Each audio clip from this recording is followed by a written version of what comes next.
It's not good for Houston.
Hey everybody, it's the coach. You're tuned in to Sunday Night Football on EA Sports.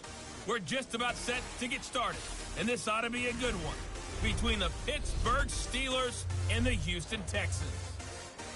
I'll join you again at halftime to look at some of these stats and scores from earlier this afternoon. But for now, it's Sunday Night Football. And on the call, as always, Brandon Godden and Charles Davis. All right, Coach, thank you very much. It's the National Football League presented by EA Sports. Nothing like the fanfare of introductions to an NFL game, and that was in evidence a moment ago. Fireworks, pyrotechnics, you name it. This crowd is ready as their guys get set to match up between the Pittsburgh Steelers and the Houston Texans. Hi again, everyone. With Charles Davis, I'm Brandon Godden. And, Charles, we look at this Texan ball club entering play here. They come in off a loss last time out, but they've been playing better than 500 ball the last couple months. 5 wins in their last 8 games. Meanwhile, for the visiting Steelers, they come in at 15-0, 1 win short of a perfect regular season. And it's something we've only seen a couple of times. Miami in 1972, New England in 2007. We know they're not going to mail it in. They're going to go for it.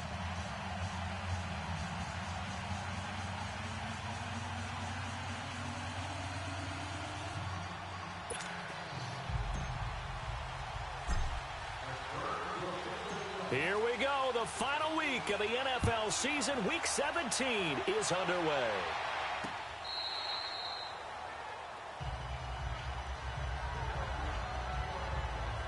So out come the Texans for their opening drive. And they'll be led out by the man running the show, Charles, their quarterback. And this could be a whole lot of fun because if his game plan goes into effect early, we're going to see some shots downfield, aren't we? What did he talk to us about? Stretching the field. Wants to open things up for not just his receivers, but for anything underneath. Well, that was the theme, the front page of the sports section, where the columnists write possible air raid. So we'll see. Yeah, it's going to be interesting to see how the coaches view that, right? Who gave away the game plan? I think it's pretty obvious, though. That'll help them win. Call it no gain on the play, and it'll be second down. And the Buffet boys, the O-line, hopefully they're ready today. Listen, you got to feed them first. But if you do, you usually get a great product out on the field. And when they play well, the quarterback can't wait to feed them afterwards. Well, they had the run for no gain. Now they'll try again from the 25 on 2nd and 10. Set! Green, 39! Back to throw now on 2nd and 10. Over the middle, and it's incomplete. Now a look at the defensive starters here for the Steelers.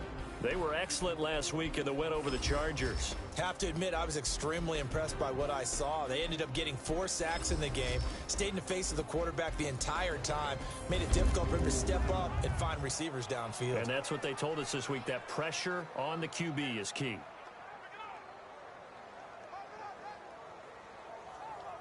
So now an early 3rd and 10 here on their opening drive.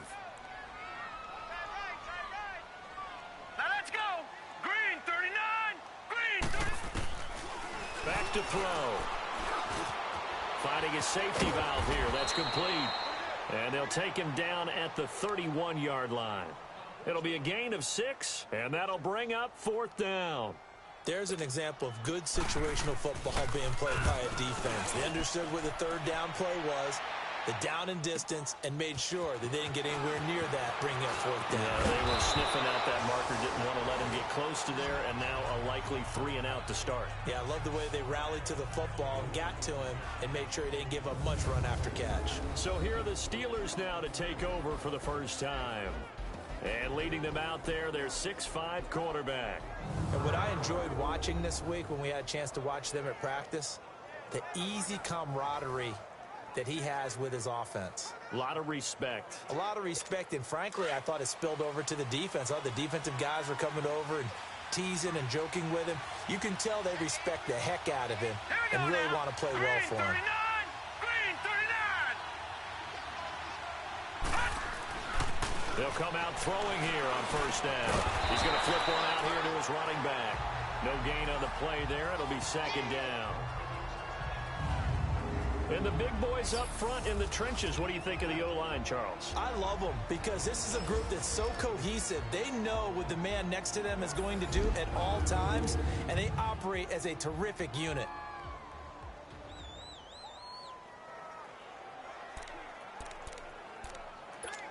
Had the completed pass, but for no gain, stopped right at the line, so it's 2nd and 10.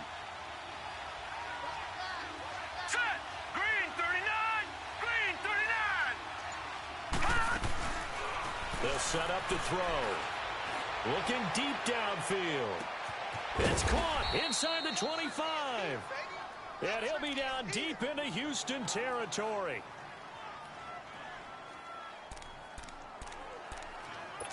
So a big play as it gets him all the way down to the 20 now for 1st and 10. Hurry up, here we go. Blue 90. Blue 90.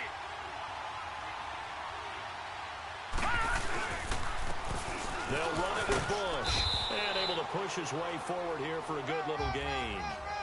5 yards on the carry. Good pickup on 1st down. Defensively, here are the starters for Houston. This unit, 3rd best in the NFL in stopping the run. I still crack up a little bit after we left our meeting with the defensive coordinator because I said to you, stop me if you've heard this before. How about him saying, well, first order of business, we got to stop the run. Of course you do. He's got a good unit, but facing the #1 rushing team, they have to stop that in order to have a good performance.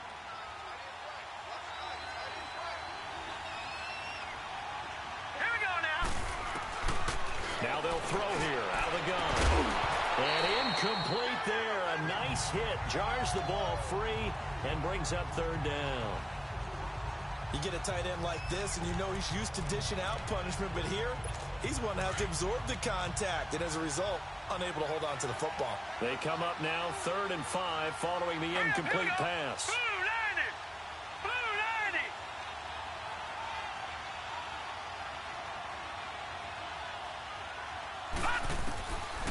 They'll look to throw here.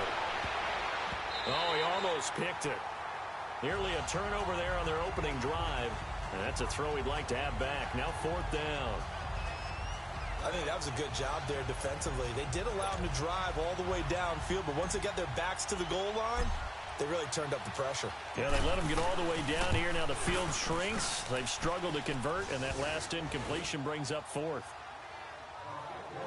So the opening drive stalls out, but the field goal does get them the first points of the night. And 3 points, not to be underestimated. How about this, right? You're on the road. You're under the lights. National television audience.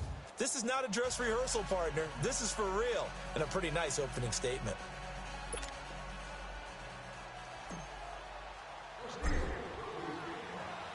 After the field goal, here's Elliott to kick it away.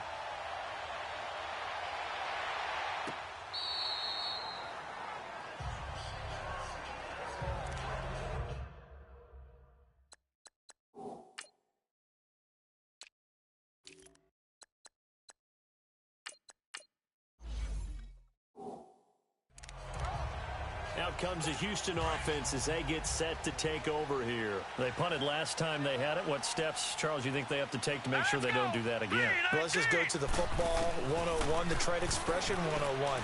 Win first down. Make 5, 6, 7 yards on first down and make it a 2nd and 3, 2nd and manageable. Keep accumulating first downs that way. Keep moving the football. You don't want to get behind the sticks because then the defense has the advantage. The numbers for him from a week ago: 4 catches, 67 yards. And he was able to get open there, but that's not always easy against this bunch defensively. We are deep enough into the season where numbers count.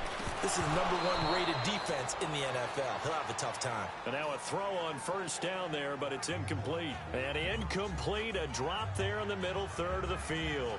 That'll bring up 2nd down. Maybe just a lack of concentration there as he couldn't haul it in. And when you're going across the middle like that, you know, he's running that drag route, you are conscious of all the bodies and the traffic in there.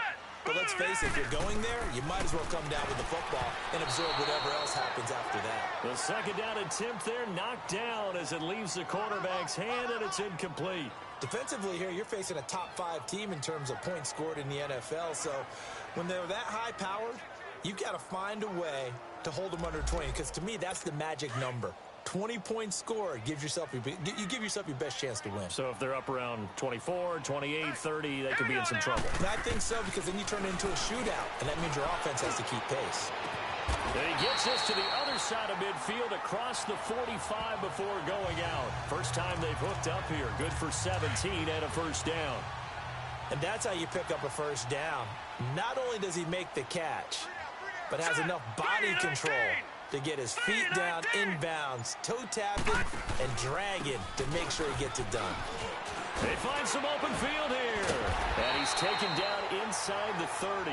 Another nice gain, 16 yards there and a first down again. The first drive this unit had, they punted. This drive, much more polished, just looking crisper, aren't they, moving the ball? Maybe the first drive was a little bit of a wake-up call. Probably a little bit angry that they had to punt the ball away the first time they had it. Got motivated, got to the sideline, said, okay, let's not let that happen here as we take over again.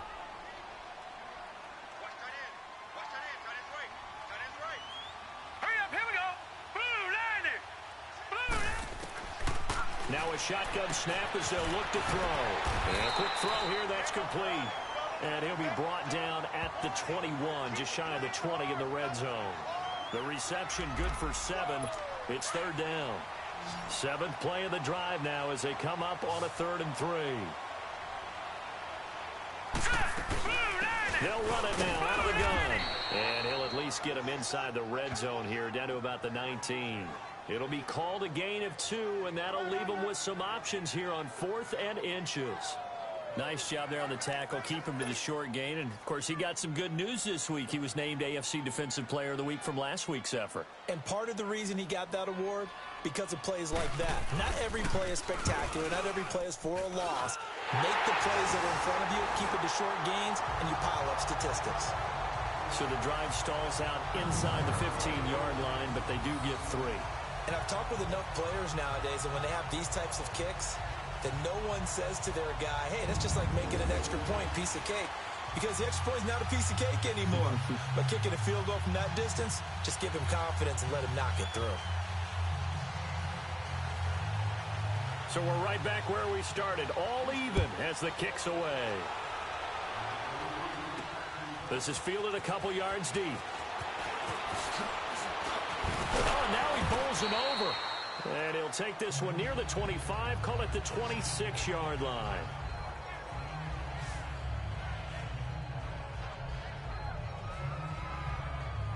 So with the Steeler offense on their way out, let's take a look at the playoff picture in the AFC. And these guys locked into that #1 seed. That's been a foregone conclusion for a while now. The question on everyone's mind, can they finish the regular season a perfect 16-0? And it all comes back to philosophy of the organization, philosophy of the head coach, and, of course, the locker room itself. What do the players want to do? And I think what most teams would do in this situation is approach it, let's win every game, but let's be smart about doing it. So it doesn't mean that they're going to go all out if, indeed, they do need to rest a few people. Now, meanwhile, a pass that should have been intercepted, but it winds up falling incomplete.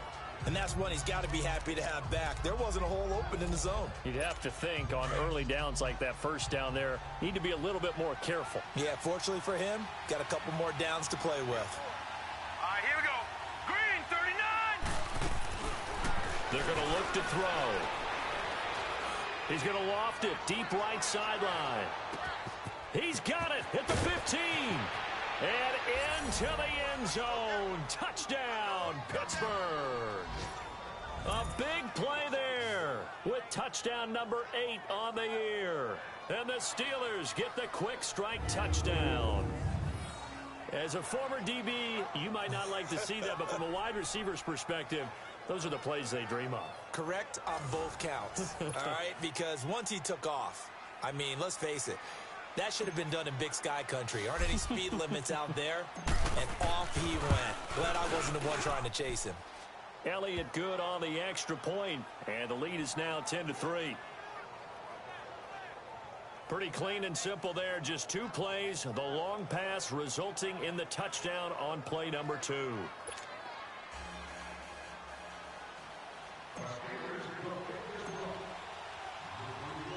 Elliott now to kick this one away.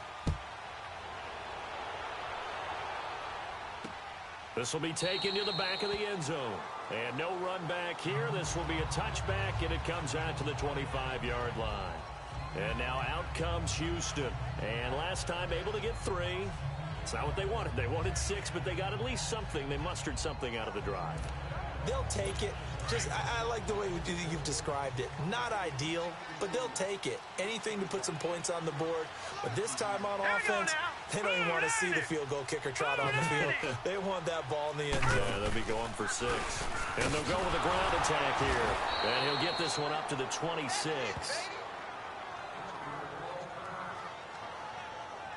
One thing to keep in mind, partner, especially in the second half, when you've got a running back of this size, of these dimensions, I can just tell you, attrition does set in for a defense because you're excited about hitting him in the first half.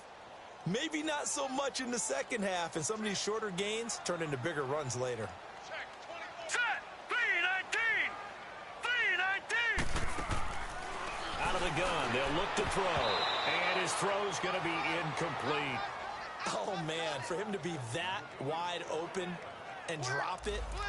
Sometimes you have just too much time on your hands, right? You end up thinking way too much, and your hands get shaky. And, yes, he's a tight end, but that's a catch he should have made. Green, 39. Now back to throw.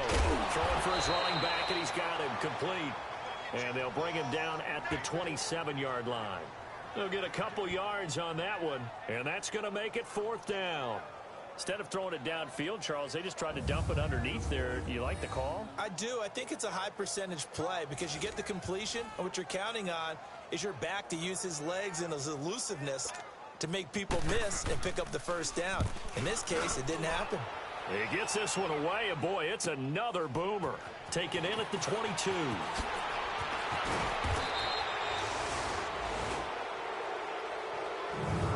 Meanwhile, we will not get another play as time will run out on this first quarter. And it's the Steelers with the early lead. EA Sports NFL Sunday returns following this.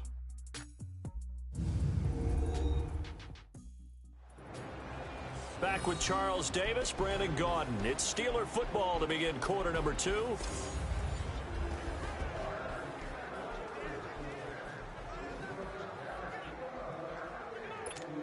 So good starting field position for him here as they come up 1st and 10. Here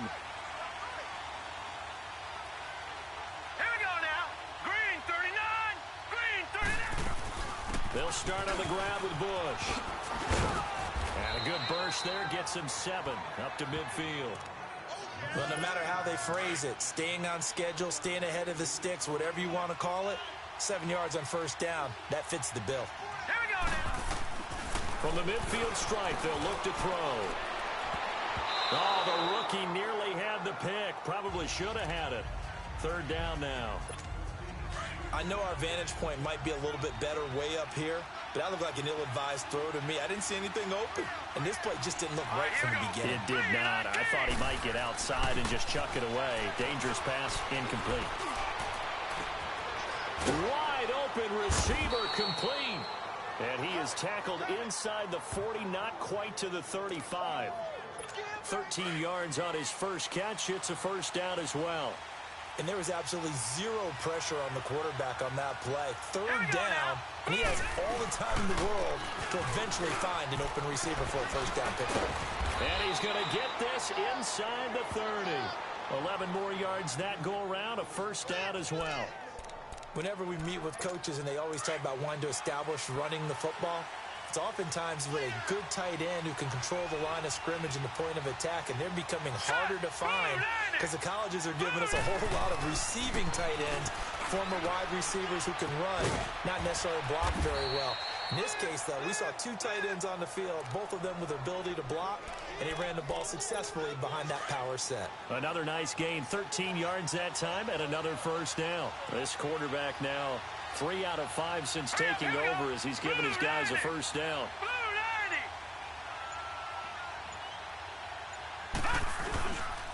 This is Bush.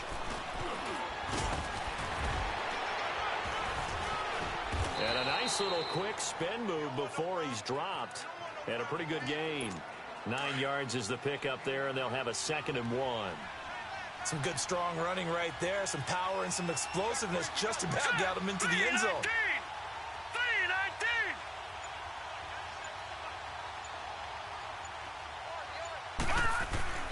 3-19. He'll look to throw. That is incomplete. Pretty nice coverage there, but a missed opportunity for an interception. Let's face it, a lot of these defenders, they've got it all. Speed, athleticism, hands, a little bit questionable. They'll look to throw for it on 3rd and 1. And this is going to be incomplete. Really good, smart play by the defense, understanding 3rd and short, guarding the first down sticks, and being able to make a play on the football and bat it down. And the kick by Elliott is good. And they will stretch their lead to 10 now at 13-3. No problems in the field goal department so far. He's 2 for 2. Pretty reliable here in this game, isn't he? And to me, that bodes well for them. If they need him late in the game, his confidence should be sky high. That'll be taken in the end zone. And now out comes Houston. And with this deficit, you can't have too many more drives like the last drive where you had to punt it away. You know what I would tell my offense right here? The punter doesn't exist, guys. He doesn't even exist. He's not a team anymore. I just cut him, all right? So you've got to go out and create some offense for us here and give us some points. No way does that guy get on the field on this drive. Poor punter. Yeah, it wasn't his fault. But, hey, listen, there's got to be casualties at times. We're trying to win a game. Throwing to start the drive, but that one incomplete. Seems like this defense, especially the secondary, has really been contesting about every throw in this first half. Remind me of a good half-court defensive basketball team. Every time a pass is thrown, they're right there in good defensive position, able to affect the play. Hurry up, here we go. 2 minutes remain here in the first half. We're back to Houston after this timeout. Coming up at the half, a reminder, we go back to Orlando to check in with Jonathan Coachman. He'll have a look back at our first half as well as a look ahead to what's coming up later this weekend. They'll run it now out of the gun. And he will find his way forward to about the 23-yard line. Just a 1-yard gain on the play, and that'll mean a call to the punt team as it's 4th down. Well, he hasn't made much of an impact in the running game thus far, and after that last run, not much is going to change in that area. He hasn't been able to get anything going, and really the offensive line not helping him much.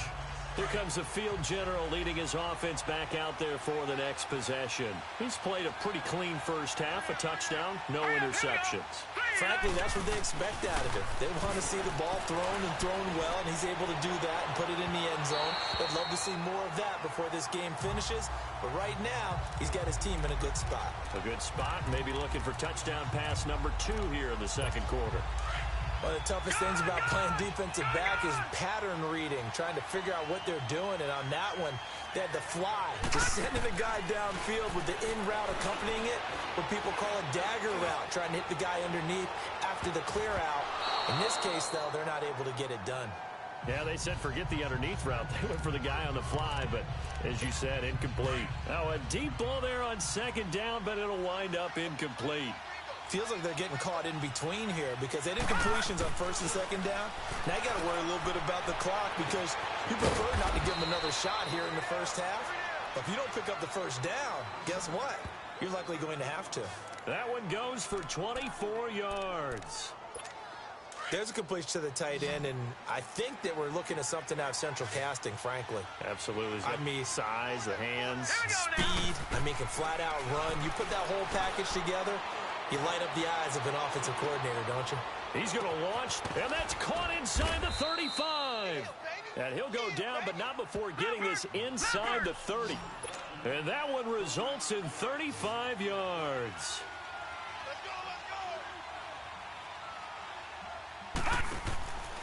Now on first down, he'll drop to throw it. Quick hitter here, it's complete. Another big hitter there. This one good for 18.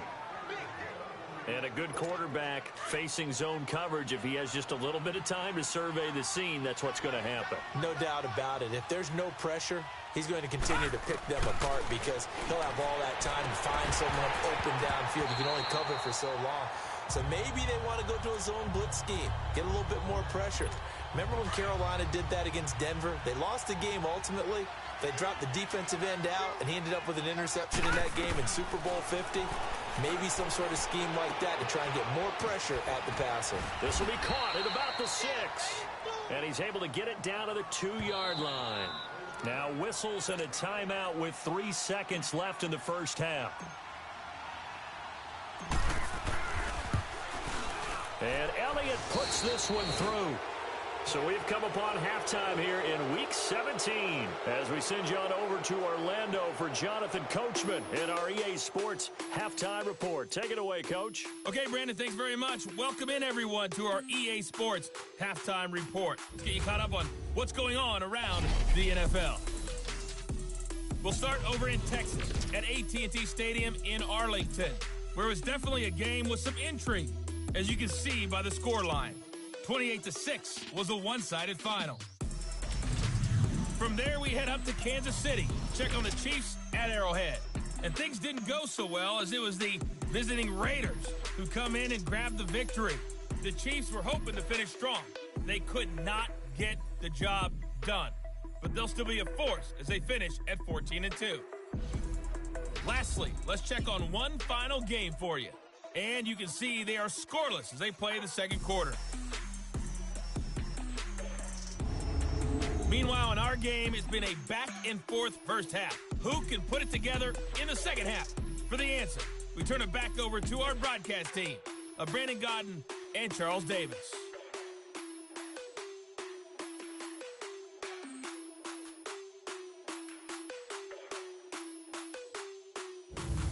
All right, Coach, thank you, and we welcome everyone back for quarter number 3.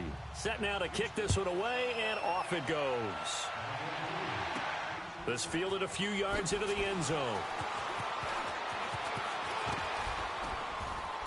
And a nice job there as he gets this one up just shy of the 35-yard line at the 34. And here comes a big tight end as he gets set for this next drive. And some of his highlights here from this game, he's nearing 100 yards, partner. And defensive have worked so hard at how to try to slow down tight ends. It was a lot easier, partner, in the old days because when they just lined up on the line of scrimmage, either put a defensive end or a linebacker over them and tried to body them so they couldn't